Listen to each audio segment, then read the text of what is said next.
فلما رأوه عارضا مستقبل أوديتهم قالوا هذا عارض ممطرنا بل هو ما استعجلتم به ريح فيها عذاب أليم۔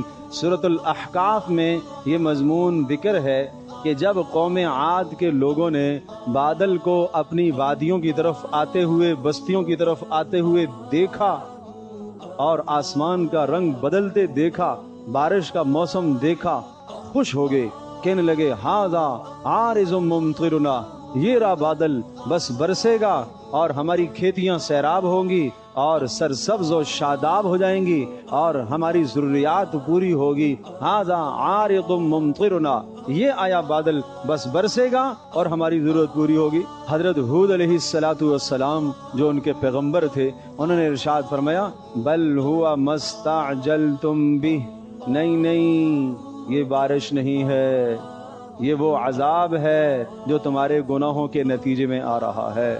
ریح فیہا عذاب علیم، اور دیکھنے میں تو تمہیں بادل نظر آ رہا ہے، لیکن اس بادل کے اندر تیز اور تند آندھی ہے، اور یہ آندھی کے اندر اللہ کا دردناک عذاب چھپا ہوا ہے۔ تدمر کل شیء بامر ربھا فاصبحوا لا یری الا مساکنہم۔ کیا ارشاد فرمایا، جب وہ آندھی آئی اور عذاب کی شکل اور عذاب کا نمونہ اس قوم عاد پر آیا تو اس آندھی نے زمین سے ہر چیز کو اکھیڑ دیا۔ تدمر کل شیء بامر ربھا، درخت بھی اکھڑ گئے، محلات اور مکان بھی اکھڑ گئے۔ فاصبحوا لا یری الا مساکنہم، سب کے سب ختم ہو گئے۔ اللہ پاک نے اس تیز اور تند ہوا کو سخرھا علیہم 7 لیال و 8 ایام حسوما فتری القوم فیہا سرعا، 7 راتیں 8 دن مسلسل اس ہوا کو قوم عاد پر اللہ نے مسلط کیا، اور اس قوم عاد کو اس ہوا نے تباہ و برباد کر دیا۔